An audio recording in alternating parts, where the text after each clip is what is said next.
So my mom would have me drill my brother and sister on their flashcards, 3 plus 2 equals 5 kind of thing. And I knew my older sister's flashcards practically better than her by the time I started first grade. So I was able to skip second grade, and I was always glad that worked out because I was more mature than that grade behind me. But third grade was tough, and yet the amazing thing about wanting to be invisible turned out that I actually felt invisible my whole career. I felt it kind of in the bottom of my stomach. Um, Sometimes I would get some brave feelings about speaking up for myself, and the courage just wasn't there. And yet, I did show some initiative in doing Toastmasters and Dale Carnegie courses, which put me in front of people. And um, because I was in charge, I felt good about it and I applied myself. But um, when I retired, I realized that maybe that feeling invisible was still following me. And so I decided maybe I'd have enough courage to try something new. For me, when I think of feeling invisible, it takes me back to a time where I was probably in my late teens and I was trying to just make sense of the whole world. Like so many of us, right? We have no idea that we know nothing about the world. But I felt invisible, and some of my peers did in our relationships, such as our relationship with our friends, our relationship maybe with our family, our relationship with our intimate partners. We just felt like no one can see us, even though we felt so many people could hear us. Did you experience feeling invisible not only in school, but maybe in some of your different types of relationships as well? Well, I probably was subdued in my personality. And to some extent, that's still true. I just did a couple hours with my neighbor down below me, and she was asking on the way home, like, what did I do for fun? And after all, it's Friday night, it's time to go out. And I don't go out on Friday nights, and then while taking care of her, oh, I've got an appointment. I got to be on podcast, and I got to get home. And that kind of surprised her because, um, if it wasn't on my schedule, it's not. I don't. What do you go by the seat of your pants? With a schedule. But yeah, I was pretty subdued. Our parents kind of raised us with. We're different. We have different values, and weren't allowed to dance. So that scene was out of the picture, and we weren't ones to smoke or party. Alcohol was never in our home. So we were kind of taught and lectured about being different on purpose. So I don't know if that kind of applies to what you're thinking. It does, because at least that way it was like a form of protection, right? Because if you're growing up, let's say in your teens and you're trying to figure out your, let's say, romantic relationships, but if you feel like no one is noticing you, even though you're noticing others, it can make you feel isolated in some ways, right? You have like some people, let's say, for example, who are like overweight. They may feel that they're invisible to other people because of their parents, or you may have someone who is poor and they may feel like they're invisible because of their financial standing. Did you Mhm. come across others who were invisible in different ways, but ultimately the feeling of invisible was still something that was similar to their peer group? Well, that's kind of difficult to answer. I uh, like in high school doing sports, we always had to milk the cows and feed the pigs, when we got home. And so doing sports after school wasn't often an option. My mother did play football a little bit, but um, even growing up on a farm, and of course, school is always in a town someplace, but sometimes you hear this. the people said, "Well, you're outstanding in your field." Yeah, I felt out. I'm out in a field because we were farmers. But so um, I I didn't stand out in high school at all, although I was voted the most likely to succeed. But you got to realize my graduating class was only 24 people. So I wasn't all that much outnumbered, but um, I did, because I was a lifelong learner, I think that did set me a little bit differently and maybe a higher standard of wanting to achieve. Um, but I don't think I'm thinking relating to others feeling invisible. Well, oftentimes if you have like a stuttering problem or maybe visually challenged, those kind of things help can play into people feeling invisible. I agree. I think like physical attributes or characteristics are probably more isolating. But if you can recall some of the feelings that you experience, is that something that you still experience to this day as well? Well, as you were saying that, I correlated that to being feeling shut down and kind of I even remember sitting in a corner. I hadn't even started school at all. I was in a Sunday school class and I kind of wanted to do my, color crayon thing over in the corner. I asked if I could sit in the corner. I mean, that was how I felt. I wasn't I wasn't one to be moved by trivia or chatter. I was more of a quiet type. So, um, and that kind of fit where I how I experienced life at home and even life at church. What were some of the ways that you were able to overcome feeling invisible? Okay, so I distinctly remember a couple of times when I was in my college classes coming back to work and feeling like I could speak up for others who weren't feeling seen or heard. And so I imagine kicking the back of my chair. Come on, Sharon, put something out there, in a meeting. There might have been 10 or 12 people in the room, and they weren't really talking about the matter that would change everything, maybe they weren't willing to be brave and put on the table for discussion something that was kind of obvious to the rest of us. And that did help me speak up. And I saw it as speaking for the people coming beside me or not brave enough to want to be that take that kind of risk. Another time was when I was selected for some reason to meet. There was about 15 of us, I guess, that met with the top guy in our building. I don't know if he was a regional general vice president or what, but um, I had the distinct feeling in that meeting, we were expected to ask him all the things we wanted to know, but I thought my curiosity, I wonder if he has any questions for us. What we might know something he doesn't know. And I was prompted like 3 or 4 times and I just did not have the courage to put it out there. But it really had intrigued me that I would take that, you know, turn around kind of perspective and say, could there be something you'd like to know from us? Sometimes I would be online and I watch a lot of interviews just to see what's out there to understand like the different perspectives.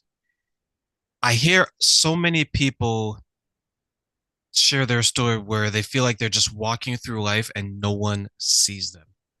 No one sees them at work. No one sees them at the gym. No one sees them at the grocery store. No one sees them at the church. No one sees them inside of their own home. And I remember the days of like the lockdown, if you remember 2020, 2021, and you had so many people who were in marriages and it was ended. You had so many families who were fighting. You had friends that just didn't want to be friends anymore. And sometimes my heart goes out to them because I look at it and There's so many people, Sharon, that just want to be seen, just want to be heard. Why do you, and I'll ask you this because I always try to get different perspectives. Why do you think there's so many people who are walking around feeling like they're invisible and they just don't have a place in this world? Well, when you say that, what comes to mind are the people that were wearing pink and green hair and purple hair, and all that. I think that they want to, and they're willing to be that different from everybody else. So you have to notice, or people that wear a lot of black makeup or not so much black clothes, because there's a lot of people that, in fact, isn't there a Renaissance group of cult people that they wear certain kinds of clothing that makes them different? Um, I would guess that people don't feel listened to. Either you and I are too busy to even give them the time of day, or if we do give them the time of day, we're short and sarcastic about it, or say in such tone that we're putting them down instead of earnestly wanting to know them. Um, my first time that I was I've used this example a number of times of I was asked in third grade, and remember I skipped second grade, so I really was a second grader. I was asked to be, or my teacher wanted me to be a reader for our Christmas program. So the rest of my classmates were up on stage doing some kind of choreography, but there were three of us that were readers. And so I thought, no, nobody's teaching me how to be a reader, so I better figure this out. So I'd watch the pastor at the in front of the room, and the newsman. How did he do his reading? And who else was in front of people, and what made them good? So I figured out that they had to speak up so people could hear them. They had to speak loud enough that they could, or slow enough that people could understand them, and they needed to notice their audience once in a while. So after the Christmas program, I was so delighted when one or two people came up to me and said I was their favorite reader. Wow, you noticed that I'd prepared. I taught myself. And um, that paying, it was like it gave me an attribute that I was in fact seen and heard for the effort that I'd put out. So um the world has gotten awfully fast, and to and yet we're often too consumed with us instead of being focused on other people, that to get out of what are we doing today, to be saying, what are you doing today, and be open to other people's experience. I have one of my art blocks that I make. I don't think I have it right here, but it's one that says, what do you think? Just a simple question. What do you think? Well, egotistical people do not ask that question. So here's an example of one I like a lot. Never underestimate the power of a planted seed. Ladies and gentlemen, I am planting seed here today. That's what I've been doing for the last 6 years, is planting seed, because it does take time to um, grow and evolve, and maybe find a place that, oh yeah, Sharon said this and it fits in this particular situation now. I haven't had this situation before, but now I remember what Sharon was saying, and it has blossomed into a tree, or there's a nut here on my screen with my pitch fabric. But how many people like you are interested in studying other people, or care enough to put ourselves in your shoes to empathize with you, right? I think that's a fantastic question. Like I look at it from, let's say, my perspective, and I find people very interesting. That's probably why I have a podcast, right? I like talking to people. Mhm. There's someone I work with, because I work with women who have been abused.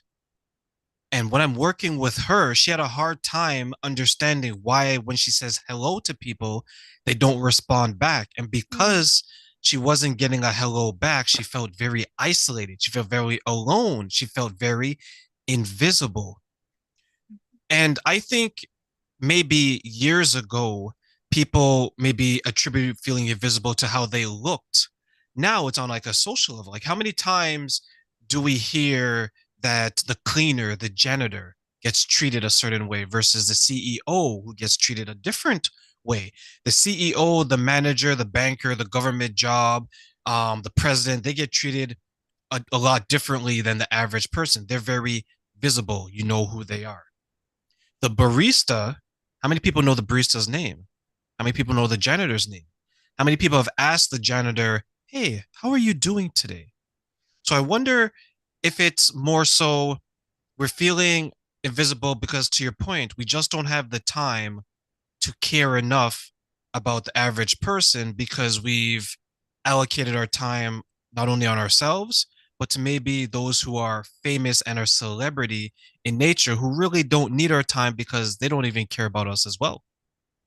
Yeah, I get a kick out of uh making paying attention to asking like, has it been pretty busy here today? Or are you at the end of your shift, or like, how's it been going for you today? To even care about whether their feet are hurting, or whether they've been overwhelmed, or um and because why I get a kick out of it is that they actually look me in the eye, and they're usually shocked, they're surprised, and yet I made a 2-second invasion in their you know awareness that day, and the fact that they um smile is evidence to me that they don't get that asked very often. When you were feeling invisible, was there someone that was helping you to not feel that way during your time? um Not too much. My last boss, in fact, I asked him a question last week, um, that he definitely did see me. In fact, I'll never forget taking one of my, well, I probably had 4 or 5 of my little art blocks. I took them into Boeing. Well, Boeing was my last job. And because I love to sew, I love color, and I had already for years been collecting words of wisdom.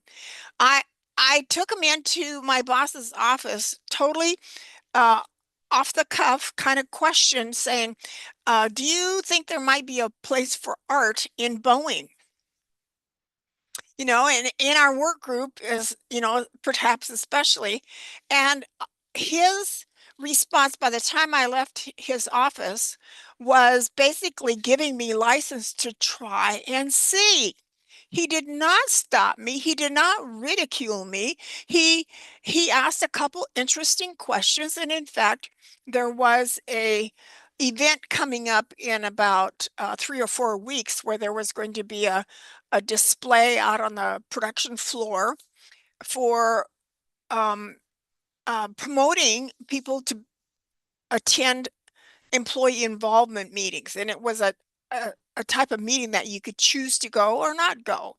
And I was aware that people choosing to go had usually had a, a good level of trust in either looking to see whether something good would come of this, or they were willing to bring a beef or two to the meeting to complain about, or but their creativity might be a little higher, and their trust level a little higher than most or average.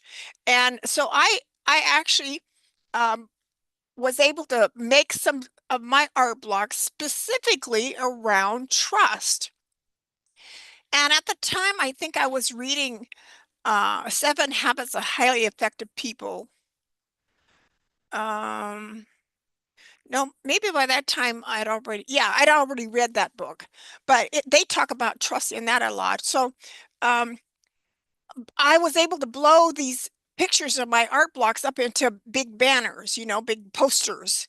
And that was so where I went into my boss's office kind of scared of my knees knocking. It turned out that I was able to actually help people consider, uh, encourage them to be a part of the employee involvement team meetings. Um, and I don't know whatever come of it, but I got to be seen in my posters, whether they knew it was me that created them or not. And but it took a lot of bravery and courage for me to even step forward, because my knees were knocking, and they could have made fun of me, or they could have no, that has no place here, criticized me. And I've made like 500 of these since then. Was that difficult for you to find the courage to maybe step out of your comfort zone to be seen in the way that you did? Oh yeah, oh yeah. My heart was pounding pretty good that morning, let me tell you, because it was so out of the ordinary, so unique. And yet, I love uniqueness. I That's why I guess I'm doing what I do, because every one of us have a nugget of gold inside. And yet to what do you call it? Like put your head on the chopping block. Definitely felt like that going into my boss's office. There's someone that I was working with years ago, and it's sad in a way, and I guess some people maybe find it humorous in a way because we all know someone like this at our job, maybe, or even maybe in the family, but I'm going to say at the job. This person, I used to work with them for months and months and months. It was part of my team way back when, and that person ended up leaving. Sharon, let me tell you, do you know it took almost 2 months before people even noticed that she wasn't there anymore? Oh no. Hmm. And I look back, and some people kind of like chuckled and laughed. They're like, oh my God, because the person, and I sat there and I'm looking at it, doing it now in reflection. Imagine knowing this information that you can work with a team for almost a year. And when you leave, no one notices you're not gone. And I take it to another extent, and I look at the people who are going through difficult times now and who feel that they can't overcome it. So what do? They maybe take matters into their own hands and they decide that they don't want to live anymore. And they go unnoticed until weeks later, months later. And you begin to realize there's so many people out there who are feeling this way, and yet they haven't found the courage to even say anything. Was that an important major step for you to say something as well as join that group and be seen like you were doing? Um, I don't think it came to that. Um, well, a couple of things come to mind. When I started my coaching class, it was the same a week later that I retired. And I, well, let me say first, I posted something today because a friend yesterday posted a Facebook item about people committing suicide. And she says, I'm here to tell you it is a serious problem. And I think she had told me recently that she knew three or maybe four people in the last 6 months that have committed suicide. And she said, this is not okay with me. And so, having read her post yesterday, I just acknowledged that I'd read it. But today I went back and said, suicide is not okay.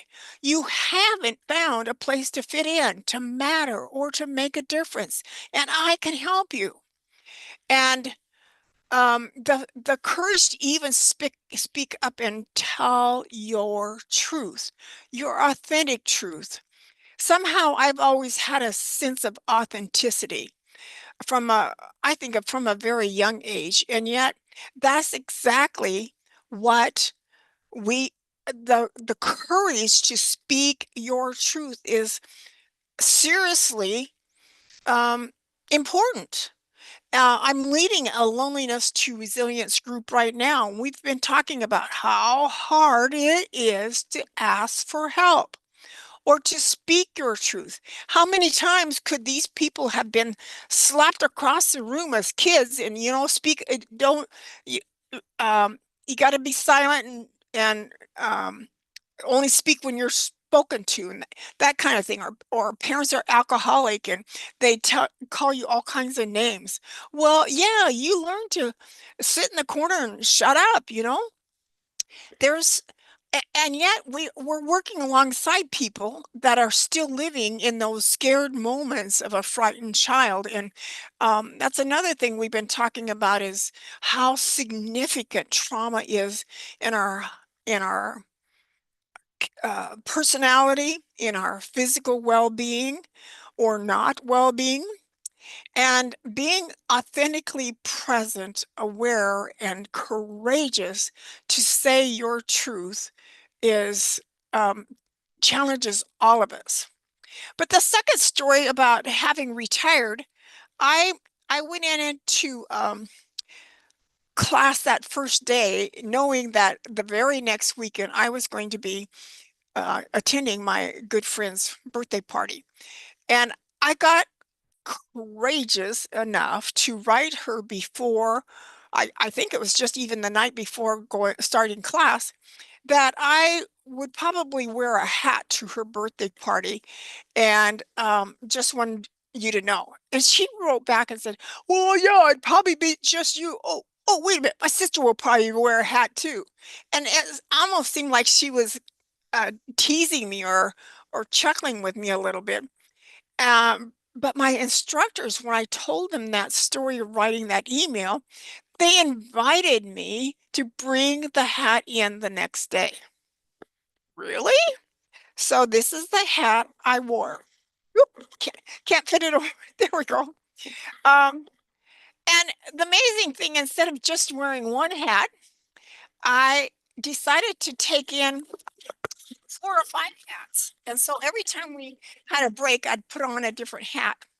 What surprised me, Tareen, was there was something wanting to be seen. I'd kind of collected hats, but never wore them.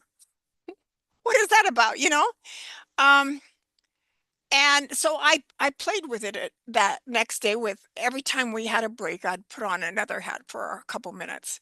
And um, about 6 months later, I had sort of a related experience in that I came back from lunch and I slapped one of the desks and said, stopped my foot and said, it's not okay to be invisible. Where did that come from? I had no idea that that was in my subconscious and was somehow bubbling up and shocking both my consciousness and what do I do with this now? Does that make any sense?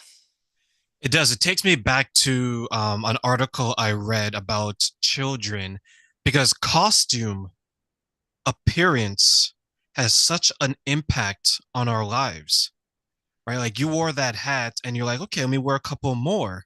For me, it was like sunglasses. Like sunglasses made me feel like cool, because if you look at, so because I'm in my 30s, right? So if you look at the 90s action heroes, every action hero had what? Sunglasses.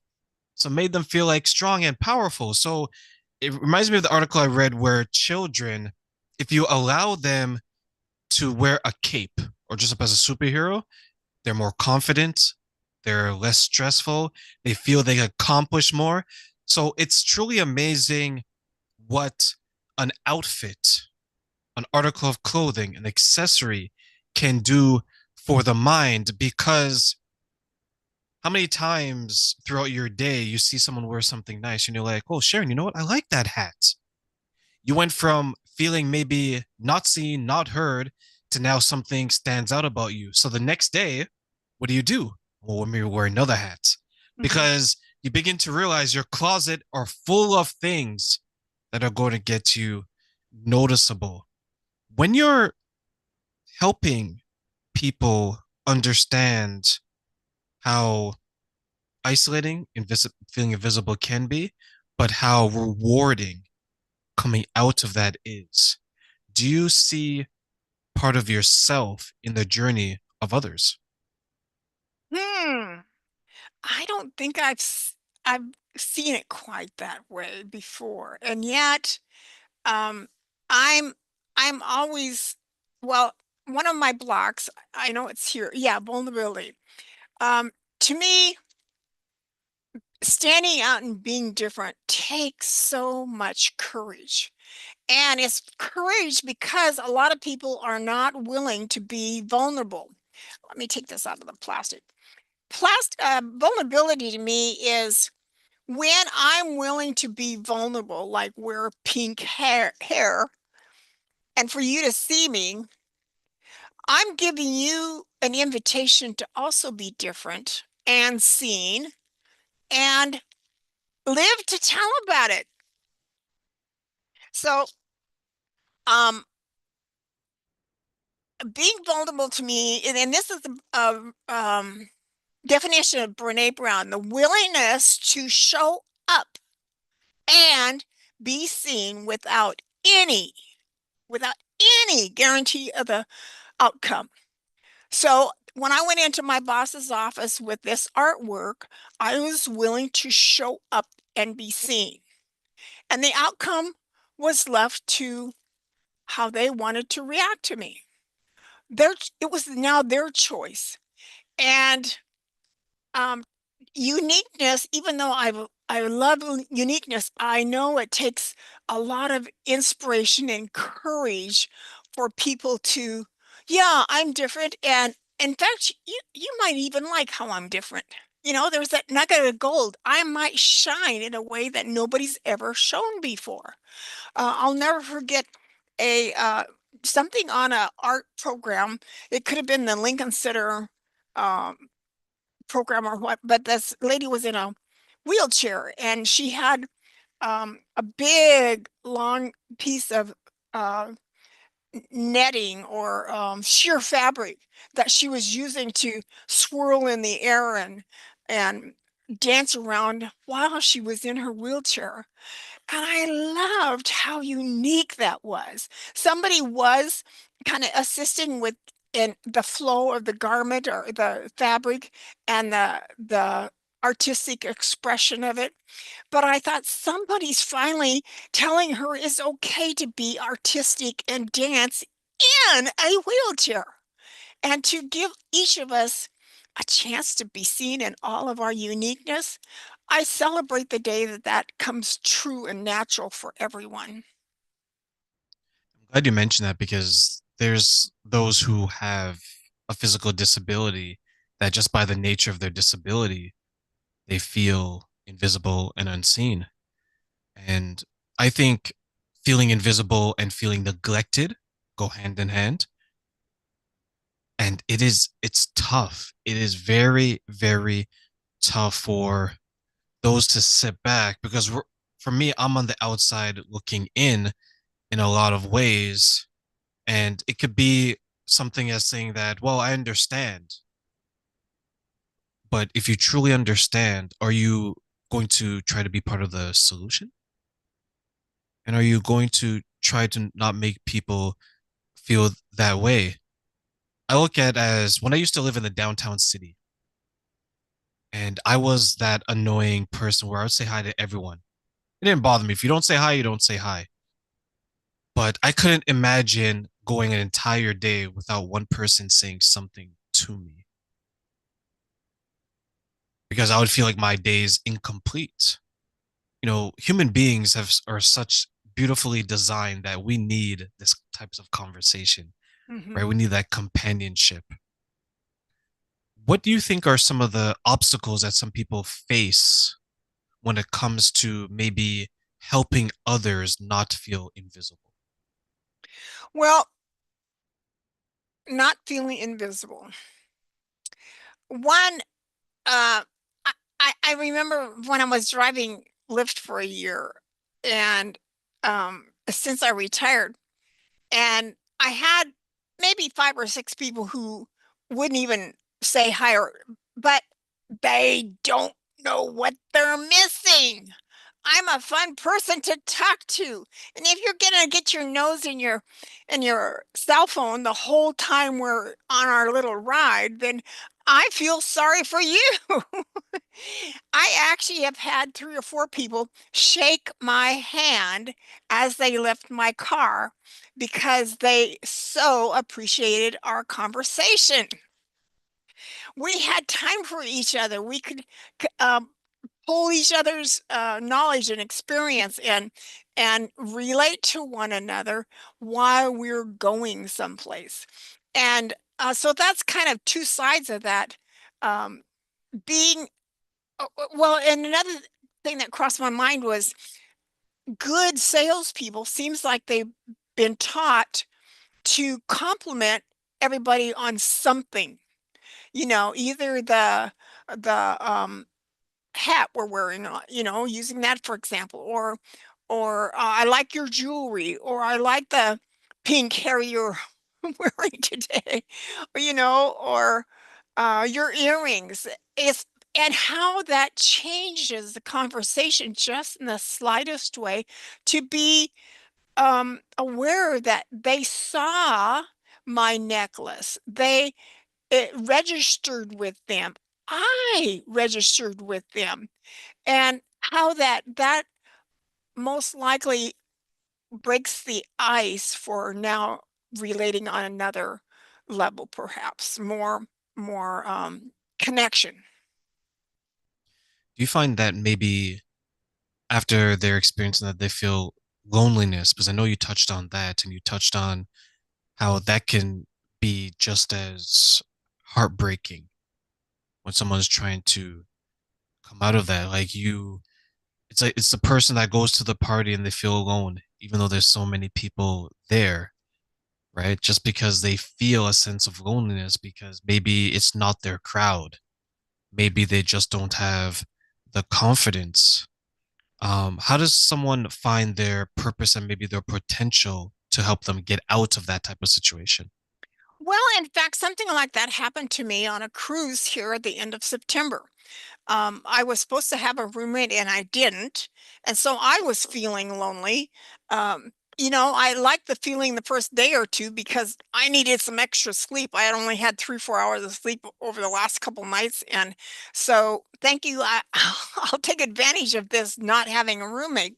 But then by the third day, I thought, Sharon, your best attribute is your smile. Go get yourself a cup of tea and sit in one of the main aisles here on the cruise ship and watch people or look at people or me pay them the compliment, or at least say hi and smile. And that helped turn the tide for me. Um, I had actually bragged over the years of my career of not feeling like I'd ever dealt with loneliness. One Friday night, I remember I was crocheting an Afghan. I use it on my bed still back, and I was making it back in my 20s.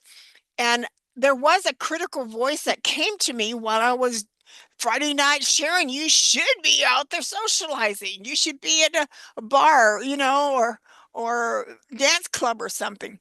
And I said, well, wait a minute. I'm doing what I chose to do. I actually want to be doing this. So shoot, go away. I like my own company. Thank you very much. And this is my choice to do what I'm doing. So I figured I had gotten that gremlin out of my life way back once and for all. And yet, it wasn't until I read Vivek Murthy's book um, last summer, a year ago, that it was called Together. And yet, the book is all about loneliness,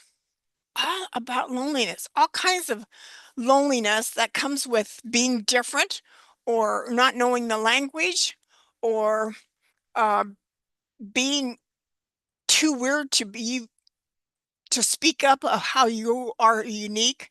And that's when he said that feeling invisible is another type of loneliness. And that shocked me. I was totally surprised.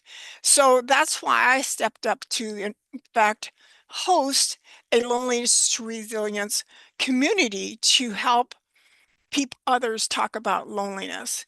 And if you're the only kid in the family, loneliness may just come with being, the one and only kid. And yet, if you're a thinker like I am, I'm okay with that. But if you're an extrovert, that's not okay for you. You're wanting and craving um, the involvement with lots of people and kind of being the star of the show or the comedian of the show. So it kind of depends a little bit on your makeup. But when you ask about purpose, it is such an important step about life is to know why you're here, what matters to you, and where do you fit in. Such a critical question. In fact, I've started telling people using this term about knowing yourself better. What happens when you know yourself better? Well, you're not so critical of yourself. You're not so critical of others, actually, either. But when I learned my essence statement, the first thing we learned that first weekend when I wore my hat into class, I by the end of the weekend, they had us standing in a circle and we're reading to each other our essence statement, what I now call our inner spark. And I noticed as people were sharing their essence statement, there was kind of some sniffling going on, and I thought, what is that about? But as it came my turn, I sucked in my breath and I thought, nobody's ever asked me to define my soul before. It felt that significant. Here's what I read that day. I am precious jewel of wisdom. I am colorful collaborator, motivator, and learner. I am tranquil, authentic, and pure inspirer. I light fires. I felt like I had defined my soul. And another way, I felt like I was exposing my invisible assets, my personality, my values, my guiding principles, and massage them all into a metaphor that I can share quickly and easily with others. The more we know ourselves, the better life is. I can stand in my uniqueness and my pink hair. I can stand in my wheelchair and be confident and seen and even let other people love me and notice me. That is beautifully said. And I think a lot of people not only need to hear, they need to feel that. Because when you mentioned earlier vulnerability, it plays a part. Like, are you able to get that vulnerable to understand what is really going on? And to be vulnerable is so scary because not only are you seeing it and feeling it, others may see it, others may judge it, others may encourage it. So you always run that risk of, wow, I'm experiencing what I'm experiencing. I need help. But Sharon, what happens if I go to the wrong person? But on the flip side, what happens if I go to the right person? Is that an inner battle that maybe you've experienced or that you see being experienced by others? Yeah, the fact that I walked into my boss's office not knowing the first thing about how he would respond to me, I had to risk that it's a yes or a no, or get out of my office, or you're wasting my time. One of the principles, I don't know that it was that particular boss, but I know one of my jobs, I was required to make a report every other Friday to tell him what I'd done in the 2 weeks. I had to know before I could make a report to tell him and let him know what I'd done. It was a subtle way of me bragging about myself. What had I accomplished, you know? And that felt pretty good. But to be aware first that I had to recognize what I'd accomplished for him and the time I had on my job was such a gift to me because that awareness was huge. And I didn't feel the least bit self-conscious about it because that was my job to write the report. But to know, for example, how many hours you put into learning to play the trombone and to be in the band and to be the first chair in the band, that takes a lot of dedication and discipline. And I would expect a certain amount of delight because you enjoy the music or you enjoy the beat or you enjoy playing with other people who are also trombone players and they help bring out the best in you. Um, to be willing to pay a price and accept that it may delight some people and it may not delight some people, and you're willing to take the ups along with the downs. One of my pastors used to say that the good thing about riding a bicycle is kind of like in life. One of us is up and one of us is down, and we can help the other person, when they're down, and they can help us when we're down. So realize there's people that will notice and people that won't, and just celebrate the people that are willing to see you and applaud your progress and your confidence that you're willing to share with others. That being seen is a pretty good feeling, and it pays for all those struggling days of getting through those music lessons. Sharon, so as we close, what advice do you want to give to our audience today to help them along with not only overcoming feeling invisible, but loneliness as well? Well, the thing I usually end my podcasts with, it doesn't exactly apply, and maybe I you this gives another a view of what we're talking about. It's a line by Thomas Wolfe, and I saw it on the wall at work one day, and I just loved it so much. It says, "If one has a talent and fails to use it, one has failed.